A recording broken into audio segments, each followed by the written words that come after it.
everyone! Good afternoon, ma'am. How are you doing? We're good, ma'am, and it's kind of exciting because you mentioned last meeting that you're gonna tell us one of your favorite story, right, ma'am? Wow, good thing you remember. You're really listening that time, huh? Oh, what story is that, ma'am? One of the stories written by J.R.R. Tolkien. Oh, cool. I heard that J.R.R. Tolkien is a great writer. Yes, he really is, and the story which I'm about to tell you is one of the proofs. Please take note, everyone, because we will have an oral recitation right after this, okay?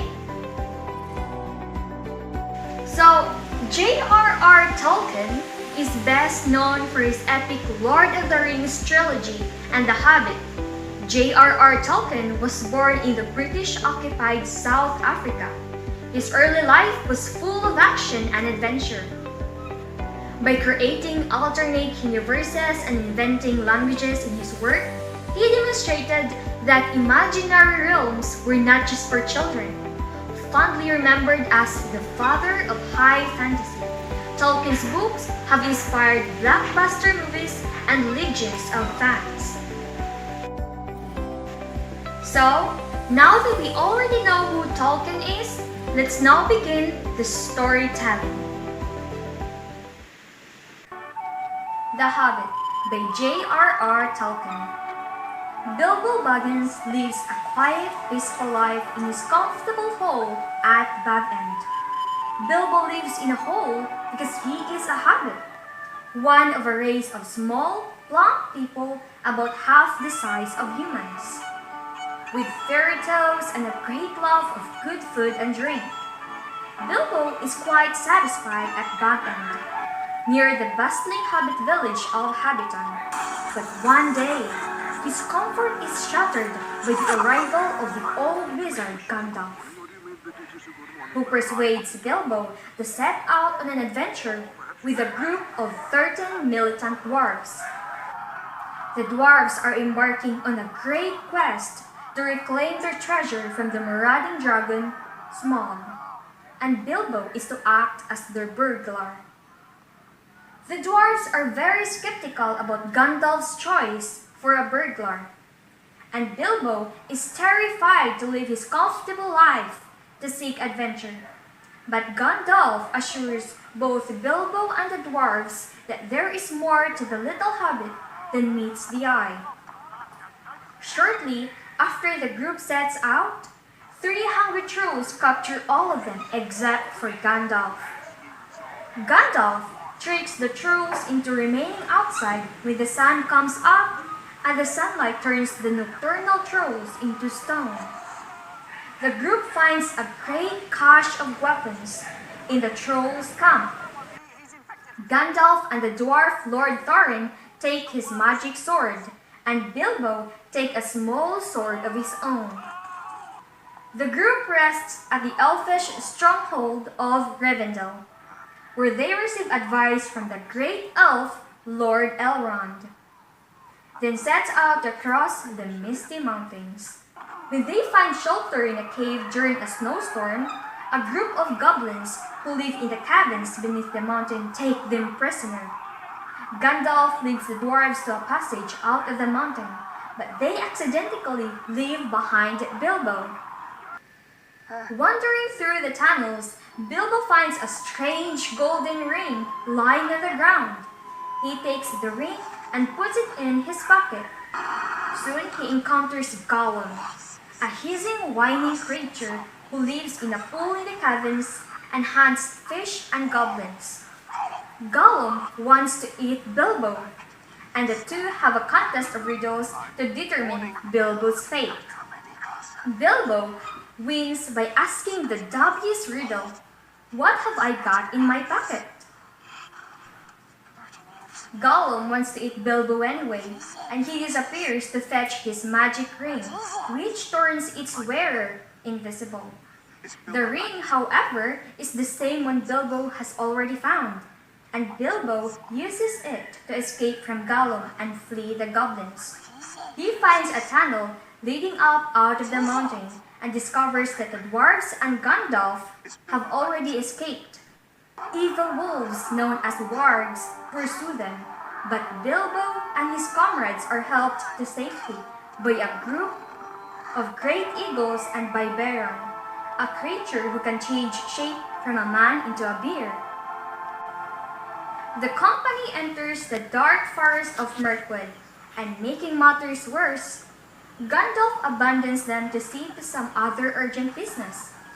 In the forest, the dwarves are caught in the webs of some giant spiders, and Bilbo must rescue them with his sword and magic ring. After slaying his first spider, Bilbo names his sword Sting. Shortly after escaping the spiders, the unlucky dwarves are captured by a group of wood elves who live near the river that runs through Mirkwood.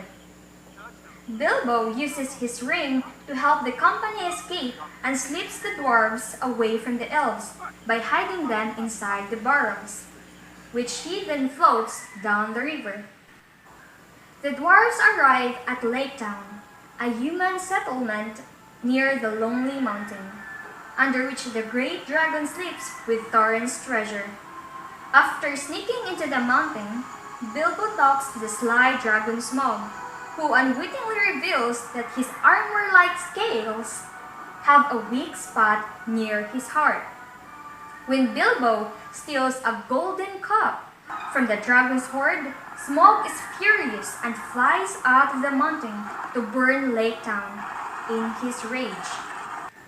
Bard, a heroic archer, has learned the secret about Smaug's weakness from a thrush, and he fires an arrow into the dragon's heart.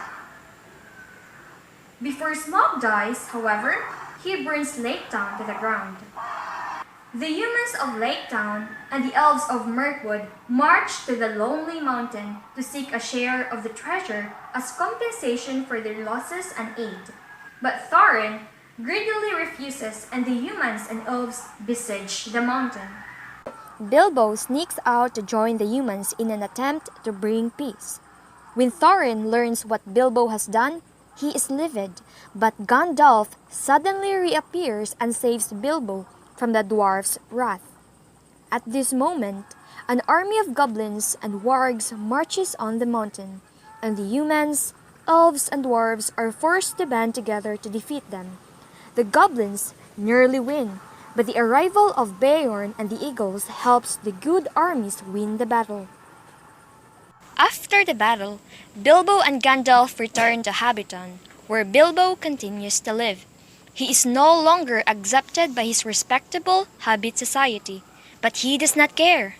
Bilbo now prefers to talk to elves and wizards, and he is deeply satisfied to be back among the familiar comforts of home after his grand and harrowing adventures. The end. Wow, what a nice story. I feel like I was Bilbo, ma'am. He's so kind, though there was a part of the story that he was unsure of helping, but he tried to help Gandalf to take out the dwarves to the mountain. Indeed! Now let's have Cassie. Who are the characters of the story? The characters of the story are Bilbo Baggins of Bag End, the protagonist and the title or Hobbit of the story. Another one are the wizards, which is Gandalf and Radagast. Gandalf is the one who is the mastermind behind the Hobbit's quest, and Radagast is a wizard mentioned as a cousin of Gandalf. Another are the dwarves, which is Dane, the second cousin to Thorin, coming to the aid of Thorin's company at the Battle of Five Armies with a company of several hundred dwarves. The other characters are the elves, which is first Elrond, the master of the Rivendell, the last homely house east of the sea, the Elven king, the king of the Mirkwood elves, who was the one who held the dwarves captive. Another one is Galleon, the butler of the 11 kings' halls, whose fondness for wine enables Bilbo and the dwarves to escape. So another characters are the men. First are Bard, the bowman and archer of Lake, which is the town who slew Smaug. He was the heir of the Geryon. Also Beorn, the skin changer, master of the Karok, who was able to take the form of a bear. He fought against the goblins at the Battle of Five Armies, along with men, elves, and dwarves. Another characters are trolls. And lastly, Bolge, who are also a goblin, who succeeded the Great Goblin, lead an army of goblins in the Battle of Five Armies. Yes, correct. Thanks, Cassie. How about you, Jessie? Where does the story takes place, or what are the settings of the story? The Hobbit is set in the Middle Earth, a fantasy island created by Tolkien. Within the Middle Earth, the Hobbit is restricted to settings in the Western lands. It starts and ends in Hobbiton, a town in the Shire, a peaceful region usually untouched by troubles elsewhere in the world. That's the settings. Okay, very good. How about you, Marga? What type of narrative voice does the story have? Point of view, I think the novel name is narrated in the third person, almost exclusively from Bilbo's point of view. I think the narration also is omniscient, which means that the narrator not only relates Bilbo's thoughts and feeling, but also comments on them. Thank you, Marga. How about the theme of the story, Jessie? The Hobbit's main theme is Bilbo's development into a hero, which more broadly represents the development of a common person into a hero. At the beginning of the story, Bilbo is timid, comfortable, and complacent in his secure little hole at Bag End. Excellent, Jessie. How about you, Marga? Did you notice any literary devices in the story or the writing style? I got it, ma'am. The writing style of the story uses figure of speech and literary devices. There is a presence of figurative language and foreshadowing in the novel. Moreover, The Hobbit also uses irony and personification, analyzing the symbols and imagery within the novel. It also uses metaphors and similes. Very good, Marga. How about you, Cassie? What is the tone of the story?